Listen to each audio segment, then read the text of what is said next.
Zomato Feeding India মহানুভৱতা বিশ্বত corona মহামাৰীৰ সমান্তৰালকৈ তিনিবাৰকৈ প্ৰলয়ংকাৰী বানে নদী কাষৰে জনজীৱন বিধ্বস্ত কৰি পেলোৱা শিৱসাগৰ জিলাৰ ডিমৌ ৰাজহ চক্ৰৰ অন্তৰ্গত লাচনগাঁও মিৰিপথাৰ লাইবিল ৰণুৱাবালি ভেকুৰী চাপৰি আদি অঞ্চলত বানপানী বিস্তৰ ক্ষতি সাধন কৰা প্ৰায় 500টা পৰিয়ালক আজি বান সাহায্য প্ৰদান কৰে ৰাষ্ট্ৰীয় পৰ্যায়ৰ বেচৰকাৰী সংস্থা Zomato Feeding India।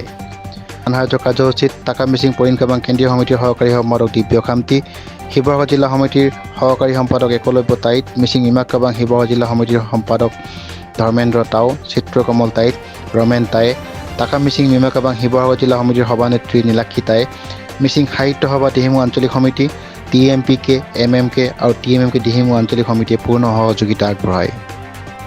কেজি আছে চিৰা 3.5 কেজি, গাখীৰ পেকেট 3টা, তাৰপিছত চাবোন এপিচ আৰু চেনিটাইজাৰ আৰু বিস্কুট 3টা পেকেট, পানী 3 লিটাৰ এটা টেম্পো।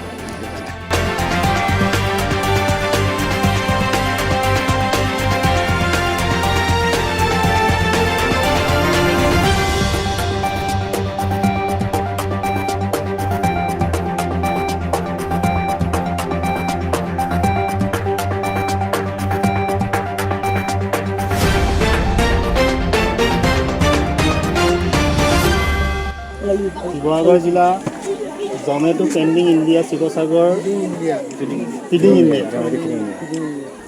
NGO গ্ৰুপৰ আহিছে।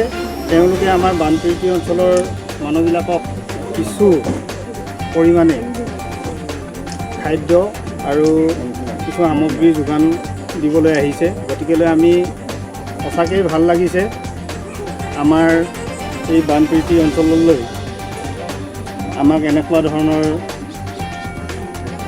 সামগ্ৰী যোগান দিয়াৰ বাবে। আজি আমি আমাৰ মাজত আহিছে ফিডিং ইণ্ডিয়াৰ ভলাণ্টিয়াৰ হিচাপে আহিছে হিৰকজ্যোতি গগৈ, সভাপতি শিৱসাগৰ জিলা। তেওঁ লগতে এখন আমাৰ পুনৰ মিচিং এককেৰে চিনাকি দিবলৈ আমাৰ